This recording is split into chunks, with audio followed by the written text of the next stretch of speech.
Welcome to Living Big. Hey, I'm Marley. And I'm Kylie. We're thrilled you're here. This season, we're exploring how to discover, cultivate, and balance passions with everyday life. Through inspiring stories and actionable tips, we'll dive into turning dreams into reality, embracing creativity, and finding joy in what truly lights you up. We're talking with creatives, entrepreneurs, hobbyists, and people who've turned passions into careers. So stick around as we dive in. Okay. Hello, and welcome back to another episode of a super jam-packed season. We have so many guests, and I feel like I say this every time I start. We're not slowing down. But we are nearing the end of this first season of kind of focusing on different topics. As we talked about last season, we talked about everything under the sun, but we're kind of nearing the end of the passion season. Not that we're going to forever stop talking about passion, because I think we're just passionate people. It kind of just comes out. But just kind of as a heads up, just so you know, we're not slowing down with the end of this season. We have lots of fun things planned. Today's guest may look a little bit familiar. Hopefully. We have shared, I feel like, quite a few things of Sage. We'll get into that in a second. But she is the artist behind SagieMayDesignCo. She is super creative, especially with stickers and kind of things sticker adjacent, right? So recently we commissioned a sticker page, and Sage was the artist behind it. We kind of just sat down, had a little jam sesh with her, and then she was like, I got this. And she came up with the most beautiful little sticker sheet. She also has really fun sticker books, because if you're anything like me, you have hordes of stickers and nowhere to put them. Yeah. So she's got these super cute little books. I think you released a ton of them recently. There's 8 or 9 designs or something. Yeah, I think I have 70 right now or something. Anyway, it's crazy. That is amazing. We started off 2025 with a bang. That is so awesome. She is based in Arizona, hence why, unfortunately, sadly, we're meeting virtually. It's fine. If we could, I would meet with everyone in person, but maybe one day when we're rich and famous. Mm-hmm. I feel bad about saying that, but at the same time, I'm like, that's literally the only thing I want to be rich and famous for, is so I can pay for people to come visit us. I want to pay for their plane tickets. I want to pay for their hotel room to come hang out. So, yeah. So that is why we're meeting virtually. What is it like, Sage, living in the hottest state in all of America? You know what? It's home. It's home. I grew up here in the Phoenix Valley, so I'm just used to it, I guess, but I wouldn't really have it any other way. I love that for you. The one time I went to Phoenix, I had a panic attack because it was 120 degrees. Yeah, that's true. It's 70 right now in February. So Nice. Is it March? I don't even know what month it is. Anyway, it's okay, that sounds nice though. I'm not gonna lie. That's Thinking true. about February being 70 degrees, I could wear a t-shirt is what I'm hearing. That sounds nice. Yeah. But ask me again June. We're coming here in June, so getting That's away right. from the nasty. I mean, it'll probably be hot, but it won't be 120 hot. Yeah. Right. What are some of your favorite things about Arizona? That's a good question. My husband and I have totally talked about this, and I think for us it's family, because both of our families are in Arizona. And I think if we didn't have family here, we probably wouldn't voluntarily choose to live here. So I just I think I like the familiarity of it, and the familiarity, not in the sense of that we have family here, but also that I'm just used to it. I'm used to the way the freeways are. I'm used to the way that people drive. I'm used to the restaurant and kind of the vibe. And anyway. It's home, like you said. Yeah. That's so awesome. Yeah. That's Arizona is so beautiful. There's so many places in Arizona that I'd love to go explore. I would love to go see so many of the cool national parks and things out there. Yeah. Going there in October. Oh, that's a good time to be here. Mm-hmm. my husband and I just barely went to the Grand Canyon for the first time, which is so funny because people from Arizona don't really ever go to the Grand Canyon. At least that's been our experience. Interesting. But then we were rerouted through, this probably would have been last year. We were rerouted through the Grand Canyon National Park, and it was like, oh my gosh, why have we never been here? This is so cool. Anyway, so it's a great place to go hiking, a great place to hang out. Just Yeah. I love the Grand Canyon. I think it's so beautiful. There's not amazing hotels or places to stay That's right true. on the rims, but it is very beautiful and super epic to hike. So Yeah, that's that's a good business idea. If you want to start a hotel, that would be very appreciated. That'd be so fun. old hotel near the Grand Canyon. That would Yeah. be Yeah. We stayed at like a little motel, not too far from the Grand Canyon off of like Route 66. It was very Cars-esque as we were getting there, and that was super fun. And there was like a little diner in town, and it was very cute and fun. Yeah, I'm excited to go back this year. I am gonna do what Kylie did a year and a half ago, at the Rim to Rim hike. I keep Oh, yeah. telling people so that I actually go do it. I actually tried on the hiking shoes, what are they, trail runner shoes today. Yeah. So that's the plan, is to do the Rim to Rim hike in a day. in a day. So I might come see you soon, Sage. Yeah. You'll have a place to stay, just not close to the Grand Canyon. Yeah. Yeah, my in-laws did that hike though. But it was kind of funny. The weekend that they were planning to go do it was the weekend I was due with our second baby. So they had invited all of us, and my husband and I were like, "Oh yeah, no way! Like Sage is going to be 9 months pregnant, and that is not helpful." No, that's not possible. That would have been not a good idea. Oh yeah, You would have had a baby in the Grand Canyon. yeah. I don't know what the perks are for that. Like when you have a baby at like Chick-fil-A and they give you free Chick-fil-A for the rest of your life. Like there's probably no perks for having a baby in the Grand Canyon other than a permanent pass to have a soup hike. I don't know. Yeah, right. There's got to be something. Something. Yes. Well, as you can see, Sage is very creative, a mom of 2 littles, super supportive wife, while your husband is in med school. How's that going? It's been good. I feel like nobody can really prepare you for what med school will be like. Yeah. But I think they do a good job in just saying it's really hard. It's definitely a journey. That's accurate. They got that down. Yeah. It's definitely a journey. So it's going good though. I mean, we're almost through this first year, and honestly, just being in it is better than all of the unknown of like, okay, are we going to get in? Are we going to, do we have all of these applications in? Just the managing of getting into a school is really difficult. So we're happy to finally be, at least a little bit settled with the school that he's in. Oh, good. And then you get to do it all over again, finding a place for residency. I know. Trying not to think about it. Yeah, that's not anytime soon though. We're good. We've got a couple of years before we get to that point again. I love it. Well, I think it's really awesome. We're in the same boat as you with like the mom of littles and trying to do fun side projects. And like, we've really admired all of the work you've done with your sticker business and just like all the fun content you make. You're very, very talented, like Marley said. And there's so many different ways to share art, but I really think like your business is so unique and fun. And I think it says a lot about your personality because stickers are just like, they're so fun. They're cute. They're fun, but they can also be like meaningful. And then the cool thing for you is that you're like the actual artist behind it as well, which is probably an amazing creative outlet. Maybe sometimes it's not, I don't know. Maybe sometimes it's stressful, but from what I've seen, it's just so much fun to follow you. Oh, thank you. And both Marley and I have never gotten over stickers. In fact, like I have a water bottle problem. That's like where we should probably start is like, I have an entire cabinet dedicated to water bottles. My husband and I open it and we're like, we have a problem. This is too much. But is it though? I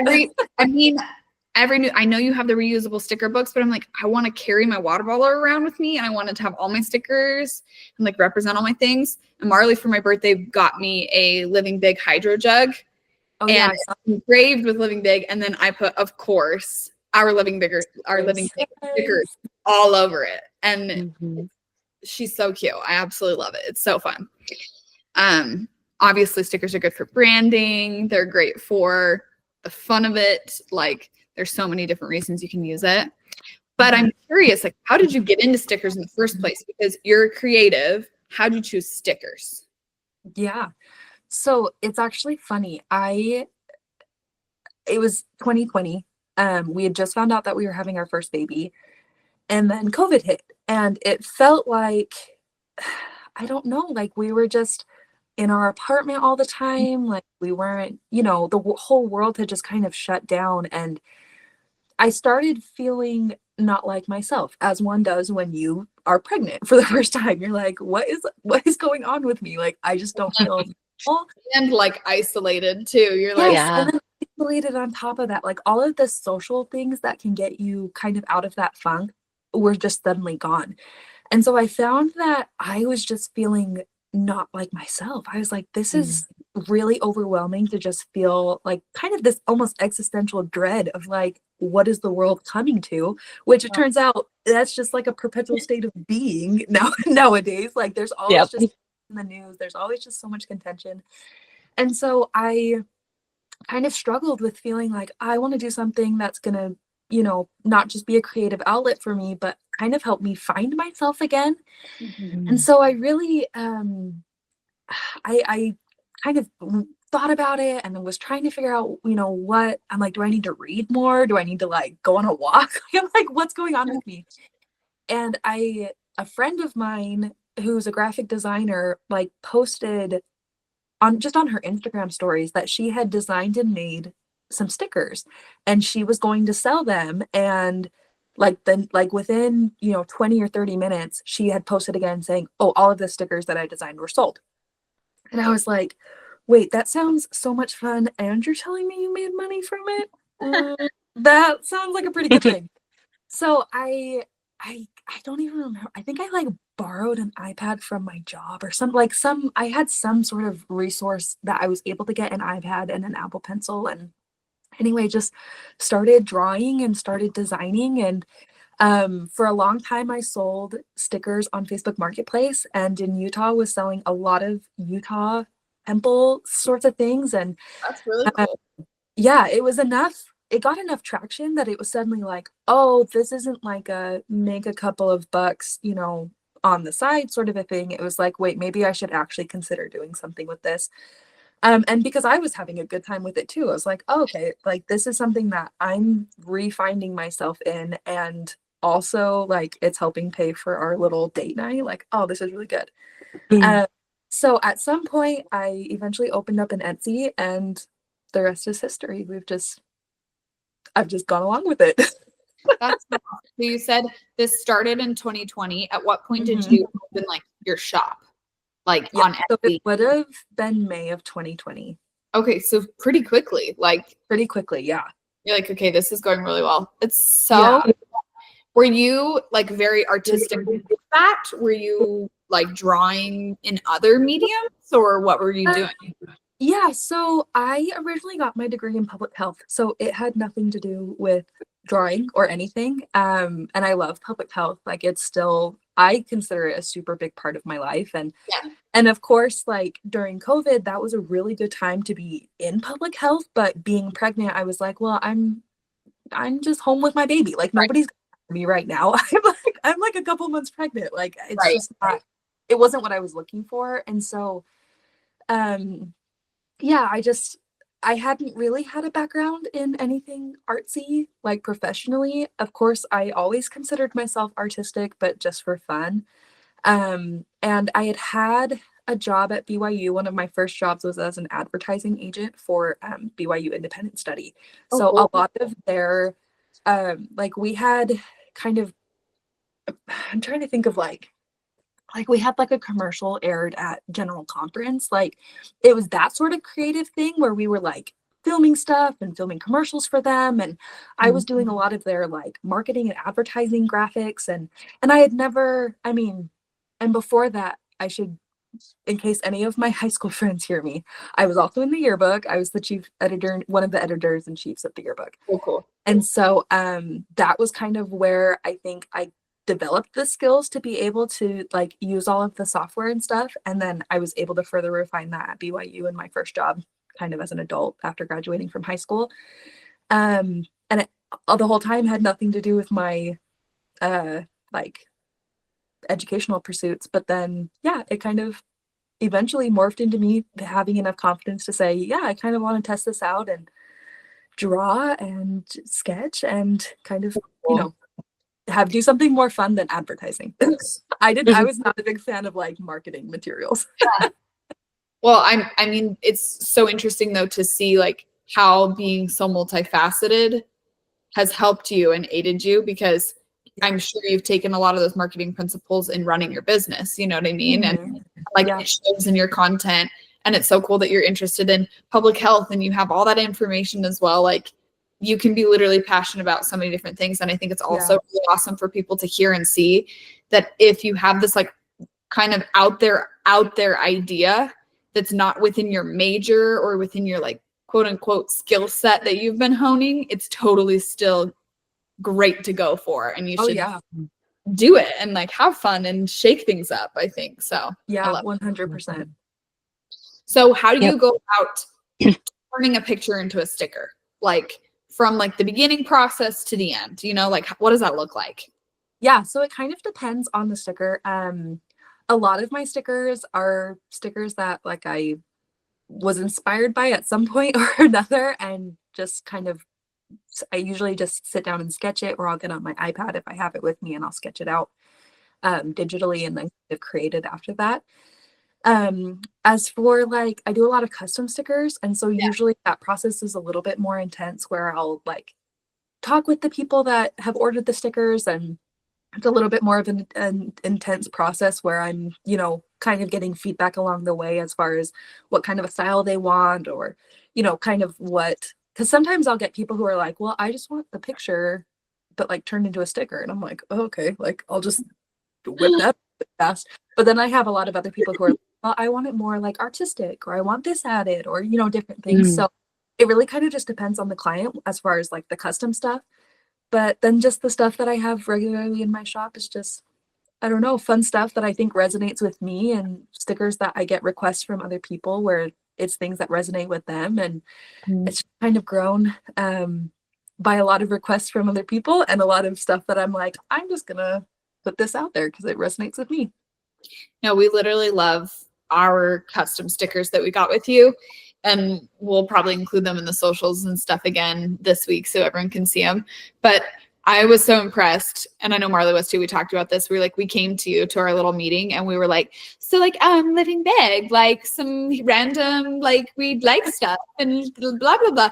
And then you like visualized it and made it like a reality. And we were like, yes, that's exactly what like we would have wanted living big to look like in sticker form.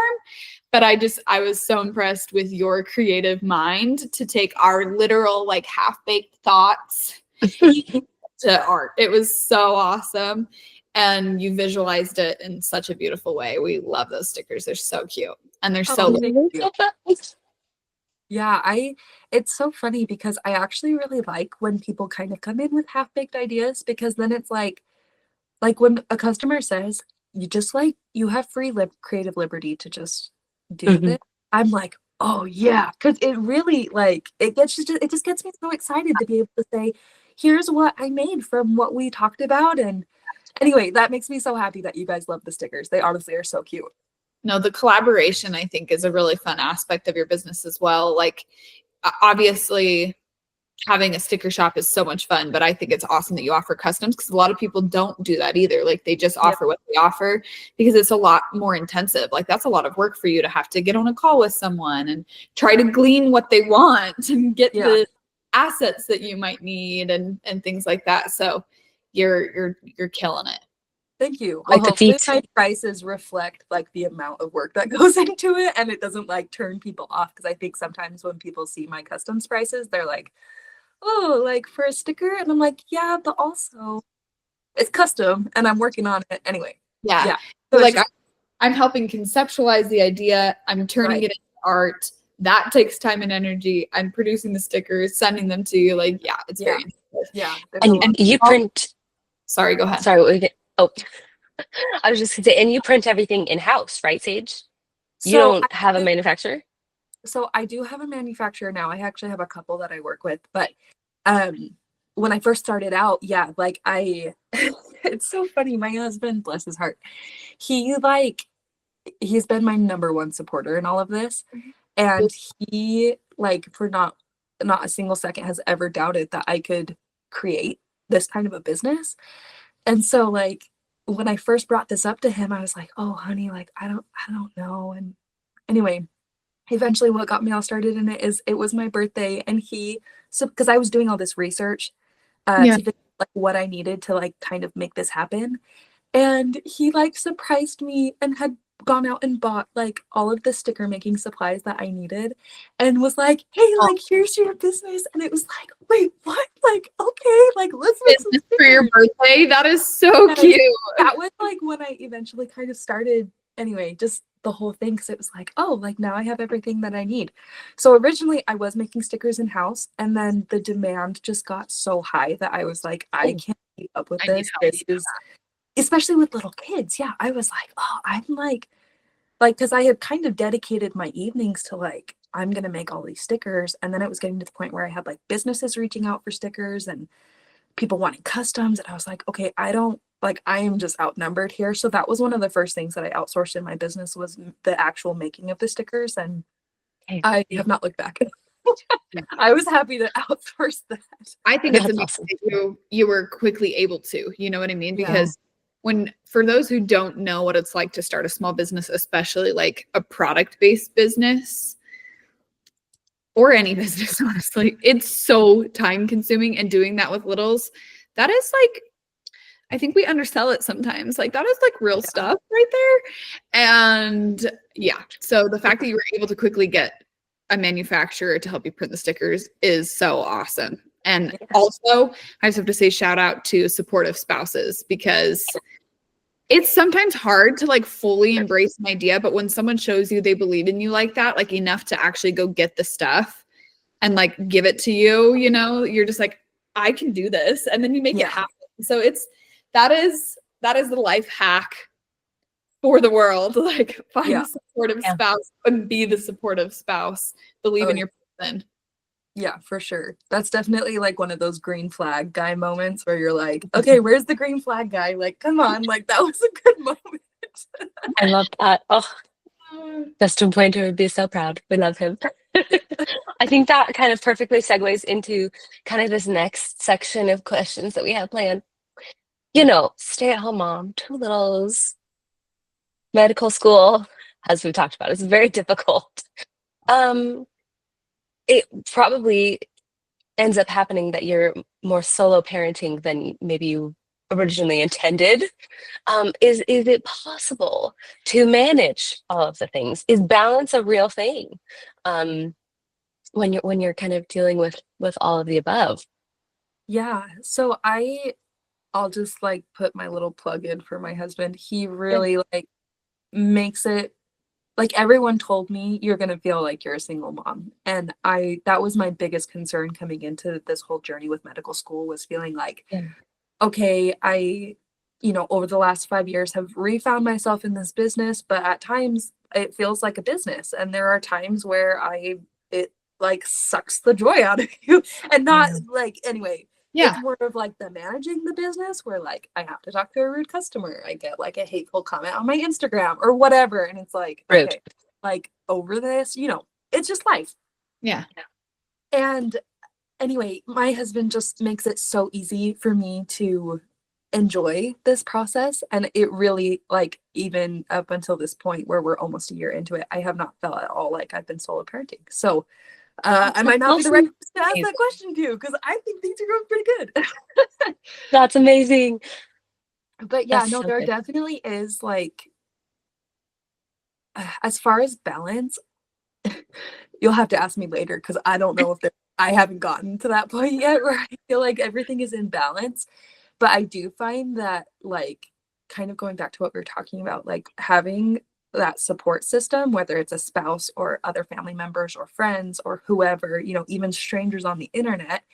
But having that kind of a support system is really, really valuable, because in the moments where you're I'm struggling so bad, having a different third party person come out and say, oh, well, what about this? It's oh, okay, no, I'm going to pivot. We're going to adjust. And I know in our case, like, it's so helpful when he's like, hey, like, let me take the kids so you can go package orders. I'm like, thank you. And then I like go do my thing, you know what I mean? But like, Amazing. I think in that way we find balance because we're working together to meet the same objectives. And him being so supportive of me in this journey with my business, and me vice versa, trying to be so supportive in his journey with medical school. I think it's in those moments where we find balance, where we're like, hey, we're on the same team. Like, I'm going to help, I'm going to let you study as long as I can get my orders packaged and, everything taken care of. Or, it turns out more often than not, it feels like putting out a bunch of fires, but it's all good. This isn't part of the questions that we had like planned, but I'm just noticing like a theme as you're talking about having kind of the skill of pivoting. I've seen how you moved from Facebook onto Instagram to Etsy. I think you even went through a rebrand and had a different name originally. Things. Yeah. Wait, have you been around that long? Okay, so I bought a Charlie. temple. I picked it up from your house when you lived in Provo from Facebook Market. Yes, I've been here from not the even- beginning. Okay, so you're like an OG I'm an OG. SagieMayDesignCo fan. Yeah. Wait, I'm so impressed. I survived 2020 COVID mask on yeah. a water bottle. I have a Harry Potter, I have a clear one. The little trolley, you know? Oh my gosh, how many? I've got a bunch, but really that was my first one, was the temple. Oh, I love that. No, I learned that Harry Potter one is trademarked, but that's a different story. I have one though. Yeah, you've got like running a business, I feel like, is like, oh my gosh. Yeah. No, Etsy will flag you if you say anything about Harry Potter. Rewind. Yeah, I'm sure anything about Harry Potter and Disney, I've also seen people have to like rename things strategically. Yeah. They're both pretty vindictive when it comes to stealing their thoughts. Yeah. So it's a whole nother topic. But yeah, there's a lot. There are things that you would be surprised that are trademarked that No, my husband and I we were trying to turn original art into t-shirts. So we were having artists, well, it was a little more complicated than that. We were having people submit stories, having an artist turn their story into a piece of art, and then having that be put on something you could wear, which was really fun. But at first we were like, what if we did like pop culture seasonal type things? So we were like, like the Friends couch, but skeletons. And Barbie. There's a bunch of Barbies in different costumes, but we were also selling on Etsy, and we were like, what do we say that will like get people to know what this is without saying that because it was hand drawn. It didn't look like Barbie necessarily, but it's like we couldn't say Barbie, but we wanted to. It was so hard. Yeah. It was different in that. I think we had to do like Friends in plastic costumes or like something like that, to stay clear of some of those things. So yeah, but you live and learn. You put something out there and you're like, oh, okay. Yeah. Again, I want to talk about that for a little bit because that's something, like I said, that's just something I've noticed is your skill of pivoting. Where did that come from? How do you know when it's time for you to pivot? Yeah, so that's it's funny that you asked that. So my parents taught me that like from a really early on age. And long story short, we were living out in Washington, D.C. just for a short time while my parents were going to school. And my dad was trying to get into medical school. And he kind of just had this realization that medical school wasn't going to be for him. I think at that point I was already 10 or 11 and they had 5, there were 5 kids behind them. Anyway, kind of trailing along with them in this journey. And he just realized like if I go down this route, like there's a really good chance that I'm going to be in a residency when my kids, like when my daughters get married, and I'm not going to be able to like be available for like kids baseball games and stuff like that. So in talking with him about this, he calls it like their pivot moment. Anyway, and he ended up having a moment where he was offered a job and the opportunity to buy out a company from somebody here in Arizona, which is where they were both originally from. And they kind of saw that as their opportunity to pivot and eventually came back to Arizona. And that's still what they do today. So, and running this business that they were, anyway, that they bought out. And so it's just so interesting because growing up, anyway, that was just like what I heard in my house was like, sometimes you just have to pivot. And anyway, I think as my husband and I have now been like going on in our own journey of life and marriage and kids and the whole thing, we've definitely been reminded of those life lessons, especially in moments where it's like, okay, I think it's time to pivot. And you pivot and sometimes it doesn't work and then you have to pivot again. And it definitely takes a lot of faith to just kind of figure out where you're supposed to be. But anyway, so yeah, I think I kind of picked that up from my parents really early on. Yeah. That's so cool. Wow. Dropping medical school, that is no small feat. And dropping kind of that dream that you had and that expectation for yourself and your family. Woo! But really cool that kind of set the tone for you in being able to be so comfortable with pivoting. I know for me personally, that was not like normal for me. And it's been painful to learn to pivot kind of thing. So I think that that's an incredible skill that you have, and I'm sure you're 100% going to pass that on to your kids, and they're going to have such an incredible example of you and your business and just in general. Oh, thanks. Well, it's fun Yeah. and it's hard to, it's totally hard. And I hope that I don't make that sound so easy, because that process of like feeling like, oh, we're going down the right path, and then like suddenly you're not, is so hard. Yeah. But and I feel like that is a skill, like you said, that has to be learned. So yeah, it's a process. Mm. It really is, because I feel like especially when you've invested time or money or like Yeah. honestly even just hope, right? Like Yeah. really hard to give up or change something if you're like, no, like I was determined and maybe if I just like stick it out a little longer.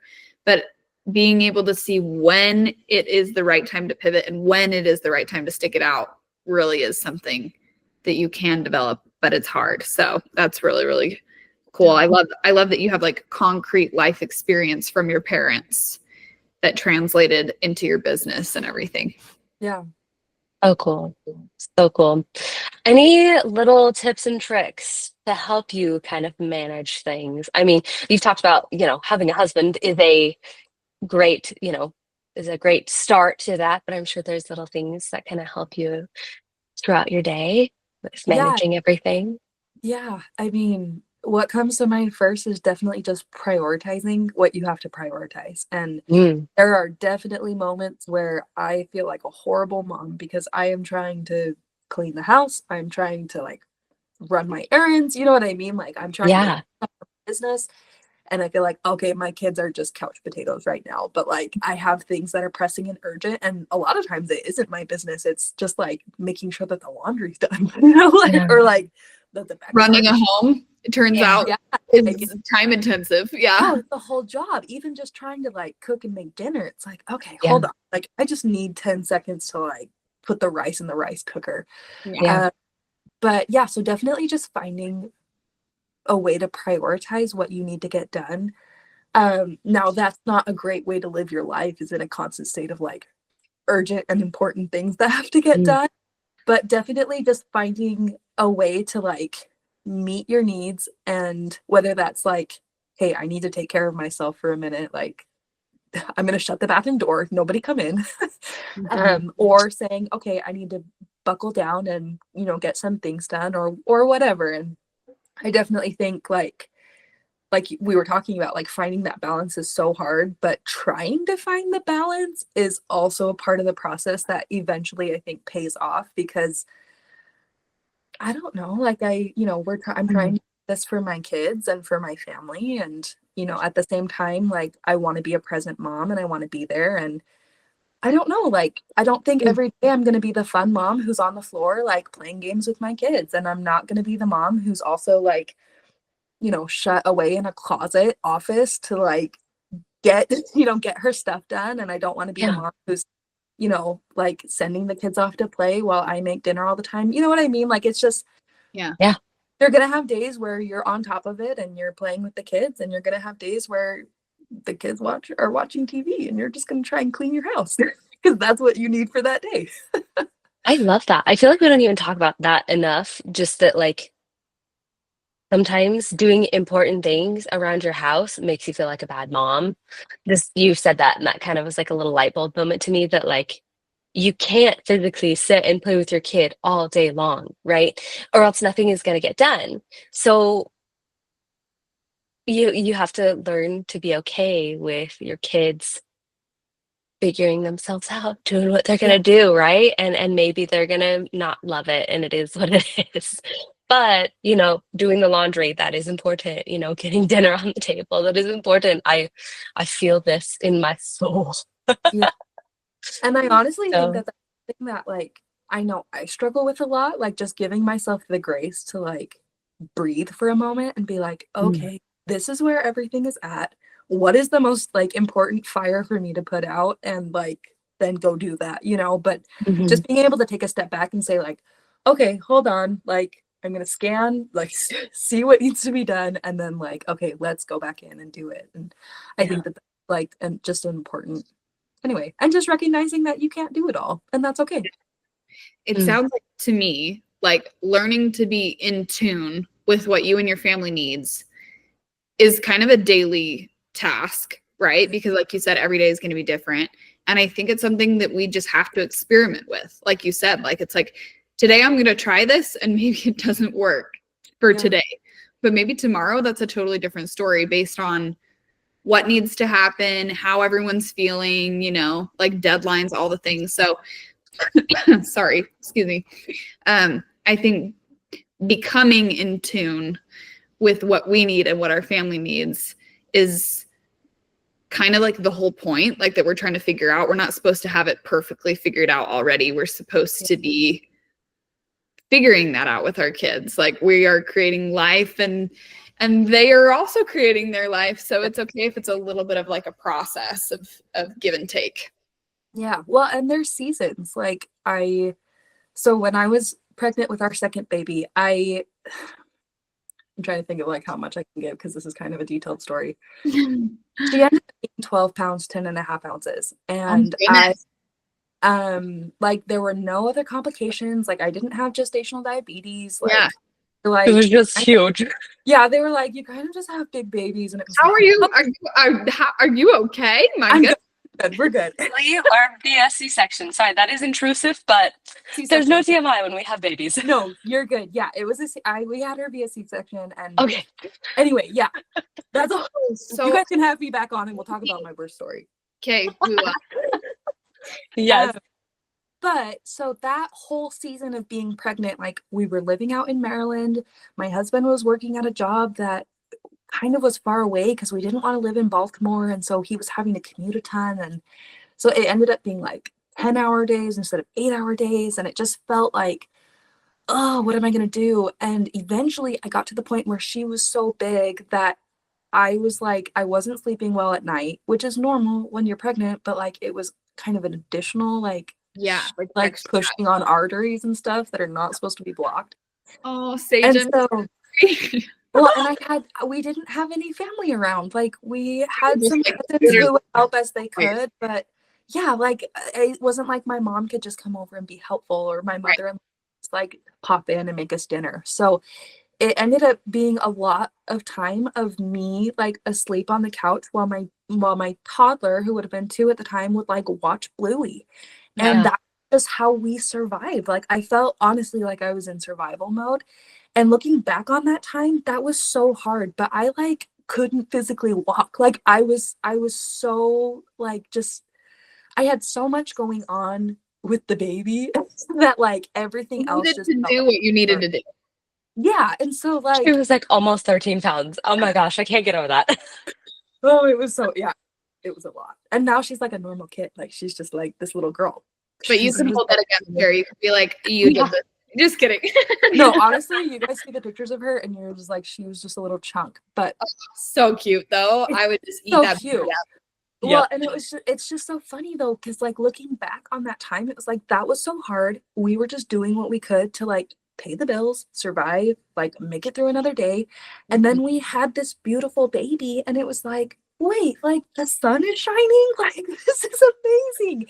And so all of these things are just seasons. And I think like as far as pursuing passion, like you'll have that season where you're just like, I am figuring it out and this is really hard. Like I am learning things every single day and I feel like I'm hitting a bunch of roadblocks and I want to give up. But then like the sun comes out and you're like, oh wait, is this what it feels like to like get my first good review or like, you know, get another follower on Instagram or whatever your goals are. Like once you start reaching that, it's like, oh my gosh. And then you're in this whole different season of life. And anyway, so it's all just a season. You just gotta keep going. What phenomenal advice. That's I so awesome. know. I love it. Oh my gosh. I'm feeling very inspired. And it's very clear that you are a passionate person, that you are right at home in this whole season. Oh my gosh. It's just so good. Oh, and I feel like we kind of, oh yeah, go for it. No, go ahead. I was just gonna kind of go into this last bit. I feel like we've kind of talked about it, what maybe has been the hardest part or what makes it more easy and doable. Do you have anything to add on to that before we kind of transition? Yeah. I definitely think well, I guess this is more, no, this is for everybody. I was gonna say it's just for business owners, but I do think that this is for everybody. Don't give up when you're having a bad day. Like if you're gonna give up when you're at the top of your game and you're like, I can honestly say that I'm ready to walk away from this, but do not give up on a bad day because it's not worth it and you'll regret it. It's one of those sleep on it type things. It's like, okay, we're really emotional. Let's not make life-altering decisions. Let's go ahead and go to sleep. Oh yeah. It turns out a nap and a good snack is all you need to get through a bad I was gonna say, and you're like, oh, I'm okay. have you eaten today? Have you gotten enough water? Sunshine, perhaps. Yeah. Maybe just go take an everything shower and then you get out and you're like, Yes. oh, Yeah. I'm Are you okay. about to start your period? And you're like, ooh, it is all over the That is actually, Marley and I have had conversations multiple times with all the endeavors that we're trying to do where, I don't know, that time of the month hits for me and it is doom and gloom. And I'm like, I can't do this. everyone. Yeah. So that's great advice. Like, don't make life-altering decisions in the heat of a hard moment, right? Yeah. For sure. I loved what you were talking about, and I feel like it says so much about your why of why you're doing it. And you've talked about some of the kind of the deeper moments for you of like finding yourself and seeing what you could grow and things like that. But you also said something that Marley pointed out to me that really struck us in one of your videos. You were like, I started this, like, it doesn't have to be that deep. Like, I did this. I think that was my response when somebody was mean to me on like my first video that had gone viral. I was like, it's not like we're talking about stickers. It's literally not that deep. Like, calm down, everyone. It was like, I think you actually made like a clapback video about that or something like that. Like, calm down, y'all. Oh my gosh. With like a Jack Sparrow audio. No, I know which one you're talking about. Yeah. Love it. I do have a little spice in there sometimes when I'm feeling triggered too. We love to see a spicy girl. Like, we are right there with you. So we feel that. We love that. We encourage that. But I think it's awesome because there can either be two different things for someone like starting a passion or starting a business. It can be like, I need to do this to like make ends meet, or I have these amazing goals of growing something from scratch. And maybe there are really deep undertones, but sometimes it literally with a passion or a business can be like, why not? Like for funsies, like let's see where it goes.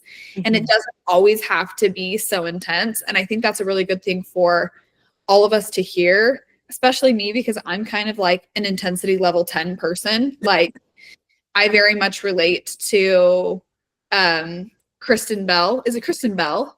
Wait, who was it? The sloth video? Oh no, yeah, where she's screaming, crying, throwing up over a sloth. Yeah. If I'm Kristen Bell. 7, I am crying. Like 3, sad to 7 happy, I'm crying. Yeah. They show her a sloth, she's like absolutely sobbing. Like I feel that to my bones. So sometimes it's good for me to be like, ooh, let's unserious this a little bit. Like it can just be for funsies, for fun. Like that's it. Purely Doesn't always have to be that deep. Sometimes it is, sometimes it's not.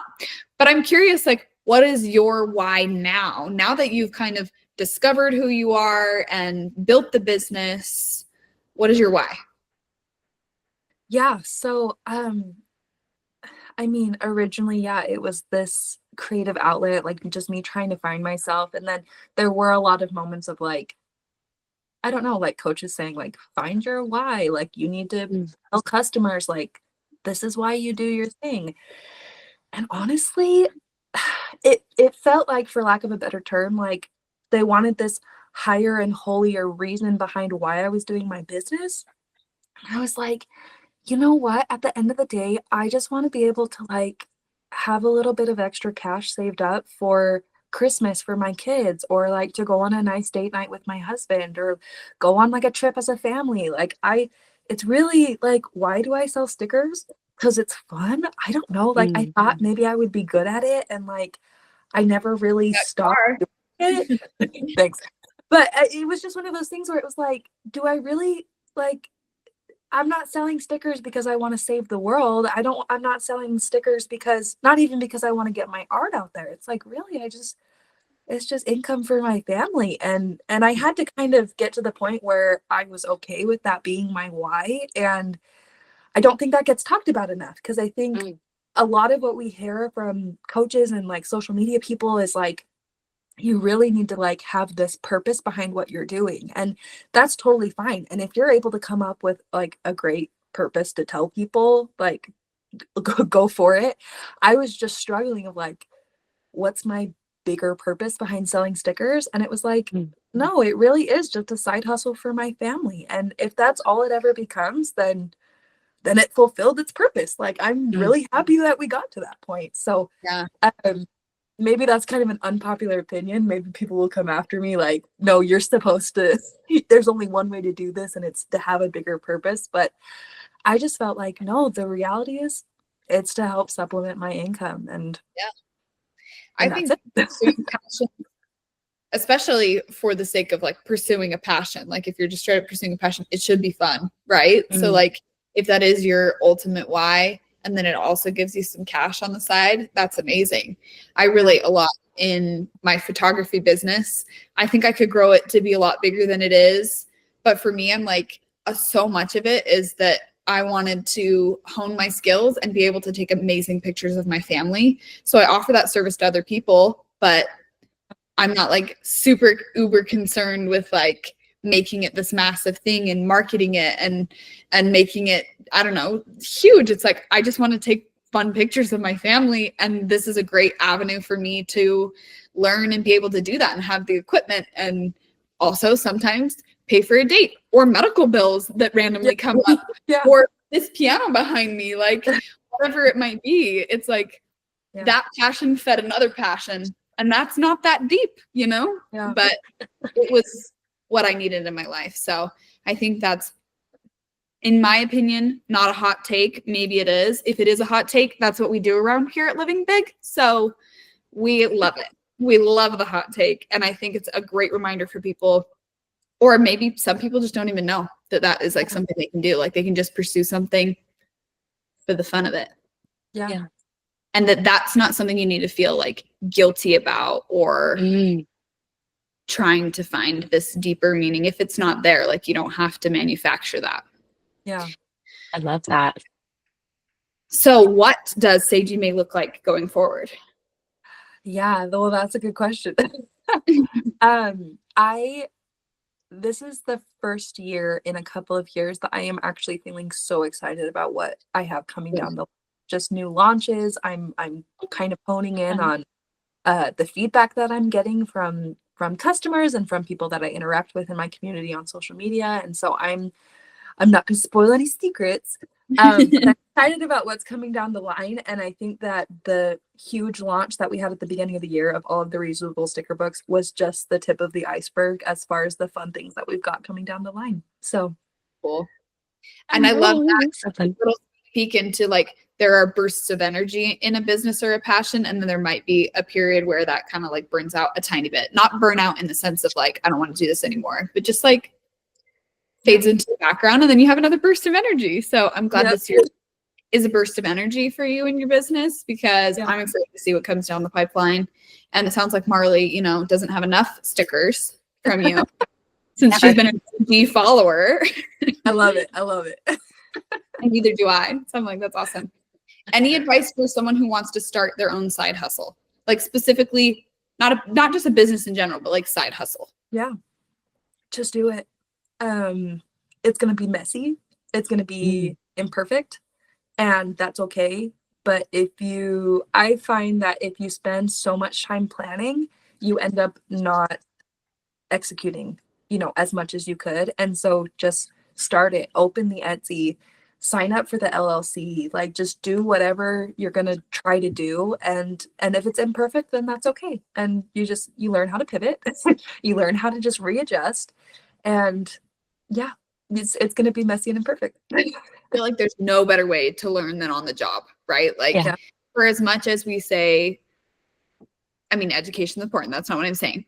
And it depends on the field and all that. But for as much as we say, like, research it out, you can totally get stuck there and never move forward. So being able to just launch in and make mistakes is so underrated. And it's very hard, but it's the only way to do it, in my opinion. Everything I've ever done has been like, we're just going to throw this at the wall and hope we'll figure it out at some point, So I love that advice, Sage. That's awesome. Well, and being able to stick with it when it gets hard, like if you really decide like this is something that I want to pursue, just being able to say like, no, I'm going to stick with this, even if it's not going the way that I want, is really important, because more often than not, when you're starting out, it doesn't go the way that you want. And so that's the moment where you're learning on the spot. Like every day you're like, oh my gosh, am I still, trying to figure this out? And anyway, just don't give up. You've got this. I love that. Oh, this is so good. I feel like this has just been such a fun conversation. And if we lived closer, I know we would get our kids together all the time and have little fun mom groups. Oh, maybe one day. I hear there are possible residencies here in Utah, who knows? There are. Maybe we'll end up in My husband will Arizona. apply to all of them. That's awesome. Oh, it's been so fun having this awesome chat. Oh my gosh, I have loved all of your insights and your thoughts. Thank you so much, Sage, for being here and sharing your stories. This is awesome. Thanks for Let's having me see. Yeah. Thank you also for making the cutest stickers and a sticker sheet, of course.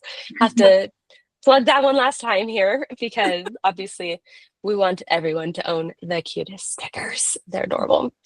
Okay, where can people find you? I am on Facebook. I am on Instagram. Both SagieMayDesignCo. I heard that TikTok is the place to be, but I have yet to pursue that avenue in light of obvious things that have been happening in the media with TikTok.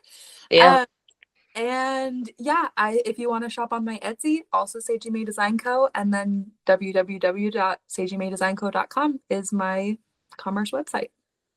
Hey, awesome. Which one's better, Etsy or your personal website?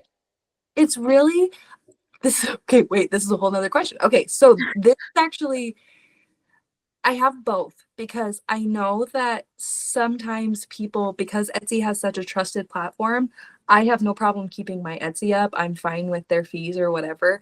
I also know that a lot of sellers don't like how many fees Etsy takes out from what they sell. So I also have the website. It's really just up to buyer preference. I don't mind either way, but I have both just in case buyers feel like, is this like legit? But ultimately, like, do you make more off of your website? Like, you get more from the actual sticker? Kind of, yeah. Okay. Yeah. Just because to know. Same either way. and we'd love to drive people to whatever like you prefer, Yeah. Yeah. I have both in my link to bio on Instagram. So it's the same to me. I don't mind either way. Yeah. Well, that's good to know. Well, if you need a super cute reusable sticker book, if you need a custom picture of your pet, or I love the weddings and things like that. Oh my goodness. cute little custom stickers there. Or if you just want to be inspired by fun, cutesy, quirky little stickers that she posts all the time, go check out SagieMayDesignCo everywhere. She's amazing. Come be my Thanks friend. for being here. Yeah. All right. We'll see everyone else next week. Bye. Thanks for joining us this week on Living Big. Don't forget to subscribe wherever you listen to podcasts.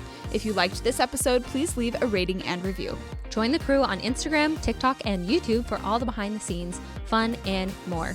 We are incredibly grateful for the community we're building and can't wait to see the growth going forward. Don't forget to check out Living Big Labs for all of your social media management needs. Living Big Labs is here to help small businesses thrive by taking the stress of social media off their shoulders so they can focus on what they love and do best.